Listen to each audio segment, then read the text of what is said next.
Hi, welcome back. This is like the part 2 of the video I made on some causes of uneven skin tone for skin of color. So if you've not watched that one, you watch that one before you come back here to find solution.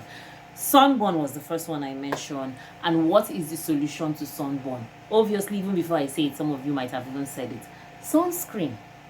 And like I said, even in the other video, there are two types of sunscreen. There's the mineral sunscreen, which is mostly referred to as the tinted sunscreen, and then there's the chemical sunscreen, which people tend to run to, like they tend to go for it. The reason being that it does not leave flashbacks, the skin tends to absorb it, unlike the tinted one. But you know, in reality, the tinted one, I have a YouTube short where I showed my morning skincare routine. Even the tinted one that you tend to be running away from, the flashbacks are not that bad, as long as it's SPF within the range of 30. I understand the higher the SPF for tinted sunscreens, the more the flashbacks, yes, and it just also depends on the formula, and you need to be patient when using sunscreen of whatever kind. Funny enough, even the so-called chemical one, there are some, not all, some even tend to leave slight flashbacks. But then when trying to work on sunburn, you do not want to take chances, because the chemical sunscreen only caters for the UVB rays. It does not cater for the UVA. And sunburn, when you're trying to clear sunburn, like I said earlier, you cannot take things for granted. So the tinted one is much more better because it gives a broader spectrum protection. The next thing I spoke about was lack of sleep and exposure to LED devices. This exposure to LED devices, we're talking about our phone gadgets, our computers, our laptops, obviously. Okay, the solution, you know it already. Take more time to yourself to sleep, cut down gadget time, especially the gadgets with LEDs, obviously. Cut it down, it will help. Yes, to reduce especially dark eye cycles that can easily cause uneven skin tone. Another one I spoke about again was acne / dark spots. So basically, what are we talking about? We are now beginning to touch our hands on effective skincare. What type of acne are you suffering? Are you suffering hormonal acne? Are you suffering normal pimples and acne? There are always solutions. If it has to do with hormonal acne, products with azelaic acid is your sure bet.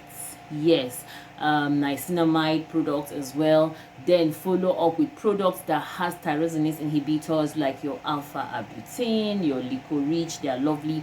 Kojic acid is also another very good tyrosinase inhibitor that I like to recommend for not more than 2%. In fact, some cases for even 2%, it can still cause uneven skin tone for some people. That's the irony of the whole thing. So for skin of color, I would recommend the use of Kojic dipalmitate over Kojic acid, to be honest with you. And Kojic dipalmitate even has more advantage, than Kojic dipalmitate. Even though, Kojic dipalmitate has more advantages, for skin of color over Kojic acid. Not only does Kojic acid easily oxidizes to even start with, so meaning that when you start it, over time it oxidizes and the strength and whatever reduces. But unlike Kojic dipalmitate, it takes longer because it's much more stable. Do you understand? It has a much more higher pH. It is much more milder. Honestly, Kojic dipalmitate for me favors skin of color more, right? So that's it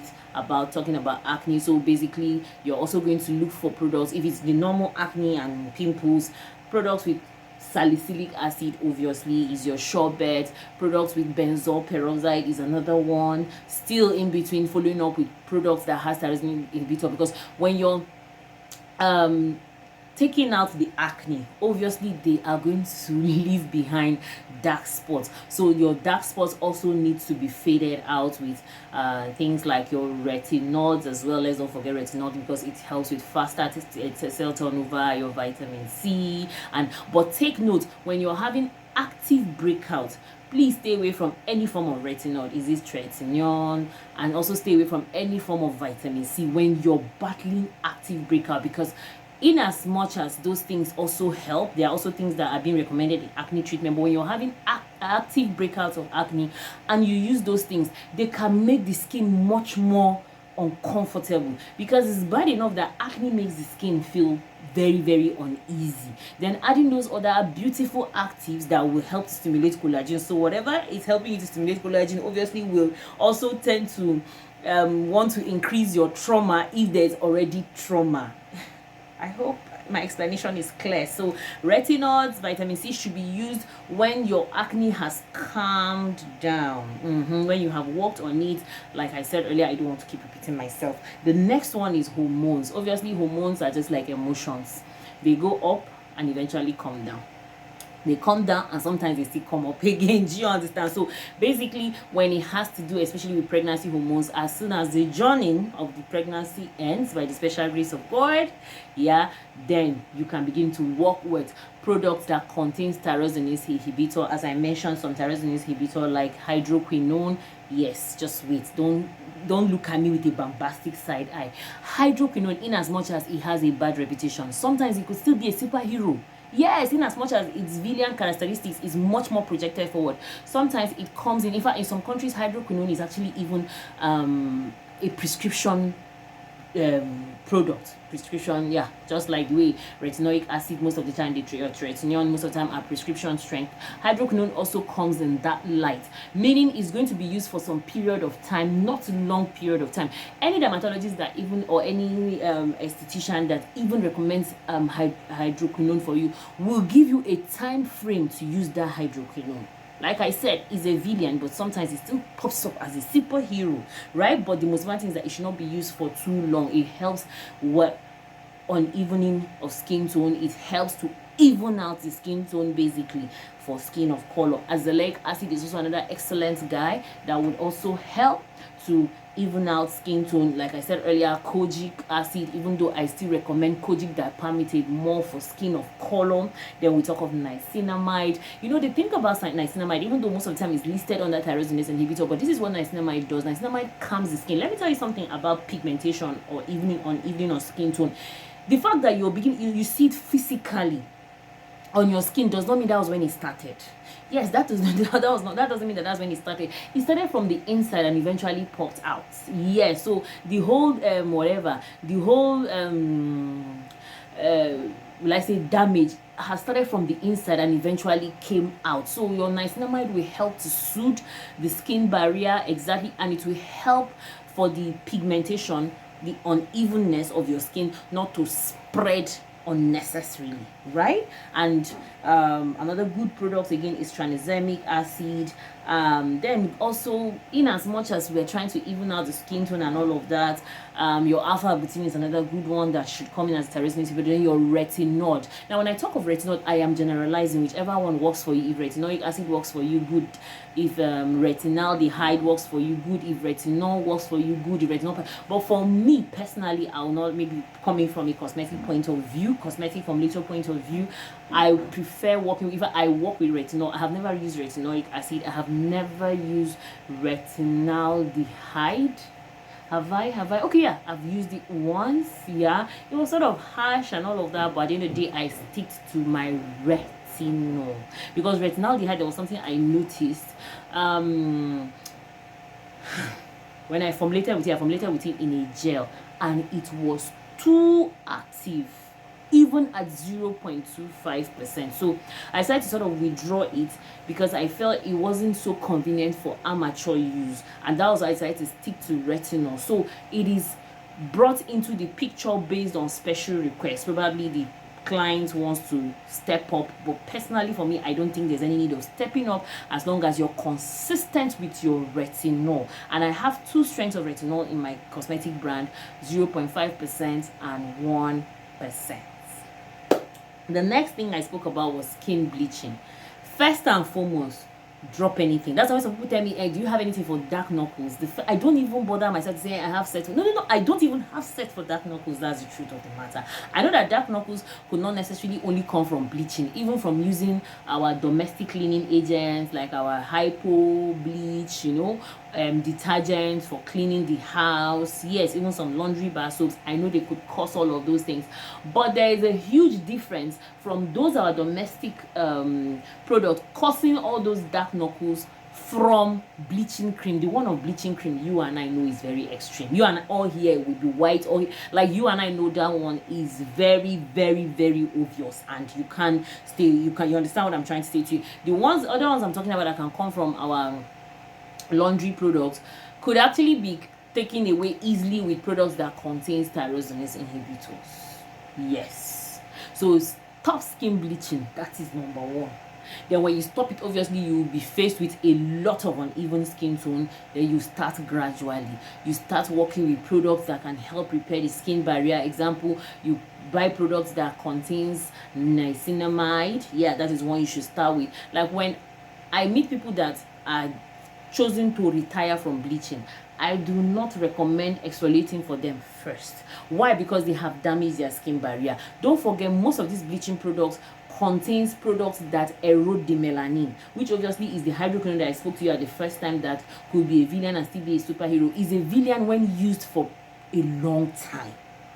Do you understand? But it's a superhero when it's used for a short time. What am I trying to say to you? People that bleach their skin obviously have abused these things. So you would not be telling them to even their skin tone with hydroquinone again. No. First and foremost is to calm down the skin barrier. Like I told you, products with niacinamide, product with vitamin B5, yeah, panthenol, good products that are formulated with humectants, good products that are also formulated with antioxidants, formulated with anti-inflammatory ingredients like your Pro B5. Centella acetica is another good one. Products that will calm down the skin, because whether you like it or not, you have inflamed the skin, you have triggered your skin barrier by using skin bleaching products. You were eroding your melanin, for crying out loud. So I don't need to go further, okay? Bleaching products should be stopped. That is a very simple solution. Some people will tell you they will be dark. Obviously you'll be dark. Why would you be dark? Because it's a factory research. You were never fair in the first place. And that is the thing that I was having issues at the beginning with some of my customers. When they buy my product, they will tell me that they're getting dark. I never promised you that my product was going to continue from where your bleaching product stopped, if at all your bleaching product even did any good to your skin. Okay, moving on to melasma. I will still twin it again, just like I did with my other video, melasma and eczema. Even though melasma is more of a skin condition, but there's something about melasma. When you have melasma, try to reduce your exposure to sunlight, because sunlight triggers melasma. Melasma and sunlight, they are not friends. They trigger people that have melasma will tell you when they even go under the sun, it itches them like mad, it makes it wild. And you know the funny thing again, I'll still bring back hydroquinone. Hydroquinone, funny enough, is one sure solution to treating melasma. But the thing about melasma, like I told you, is a skin condition unlike eczema. Do you understand? That comes and goes. Something might trigger it. Do you understand? But the case of melasma, most of the time is hereditary, sometimes it's hormonal, mostly in women pregnancy. Most of the time women suffer melasma more than men. Very few men do suffer melasma, but women, especially women in their childbearing age. So hormones can also play another role in bringing in melasma that can eventually go if you're lucky, but the ones that are hereditary might not necessarily go, but you might be reducing them when you use things like hydroquinone, not for long, to help just even out the skin tone. And then you can follow up with products like your Retinods, your Azelic acid. One thing with melasma is that if you're smart about it, you can keep it at bay. Sun protection is very, very key. Let me repeat myself about melasma. Then using of hydroquinone, but for a short period of time to help even out. Then afterwards, you can follow up with things like tranexamic acid, azelaic acid, lactic acid. Do you understand? To just maintain it and keep it at bay. When it really shows itself again, you can still do a little bit touch up of your hydroquinone. It's just, you know, one thing about melasma is just getting proper guidance. Then for eczema, unlike melasma, where you can even still use retinoids, you can use vitamin C when you have melasma. For eczema, you have to stop all those things. Yes, especially retinoids, you have to stop it, because you don't even, sometimes some people do not even know what is even causing the eczema and flare to start with. And unfortunately, most dry skin types tend to suffer eczema more. And then when you're using wrong skin products, depending on your skin type, let me make a quick example. For instance, you have a really dry skin and you're using products that contain sodium lauryl sulfate, either in your cleansing bar or in your gel washes. your body washes, sodium lauryl sulfate will be so much of a harsh surfactant for someone that has a dry skin, thereby can lead to eczema. Then using your bleaching products, that one there's, you know, and I know it causes eczema. That is actually dermatitis that people call eczema, but let me just use the street word eczema, right? Then also using products that have fragrance can cause contact dermatitis. That one there's even no compromise. It might not happen instantly. You will even be shocked that it's a product that you used for more than 10 years. All of a sudden you start reacting to it. Like here in Nigeria, some people will say, have they gotten fake? You didn't buy fake. It's still that same product, but over time the accumulation of the fragrance is gradually causing you contact dermatitis, which is the eczema you complain about. And in some cases, even what we eat, some things we put in our mouth might react in the form of eczema. The thing about eczema, when I meet people with eczema, I ask them to calm down, travel down, let's go back. What exactly, how did this start? Did you use something that provoked it? Did you not do something? Do you understand? And when you're having eczema, you hold on with exfoliation. Yes, you hold on a little bit. When you have eczema, especially when this eczema just spring up without you knowing how it spring up, you have to just chill. Make your skincare as simple as possible, as simple as just your SPF and a simple moisturizer. Yes, like I even said, even retinods should be out of the way, vitamin C, any active should be out of the way. Just work with simple moisturizer, and in some cases, introduction of let's say Vaseline or Aquaphor or all these healing ointment, basically products with petrolatum, yeah, could help, especially in the case of dry skin types. I didn't know this video was going to be this long. I hope I have put out things that I'm supposed to put. By the way, if you're seeing this face for the first time, if you have watched to this point, please don't forget to subscribe. And my name is Asma Ozokere. I'm a cosmetic formulator based in Nigeria. I own a cosmetic brand. I'm also an educator. I run courses online and offline on how to formulate cosmetic products. I also have a membership part of the channel that you can join and help your girl pay some token and watch some of my DIY videos. I don't know if I've announced it before. I think I have. My DIY videos have now moved to my membership side. The economy is not smiling, if you know what I mean. So thank you so much and hope to see you in another video. Bye.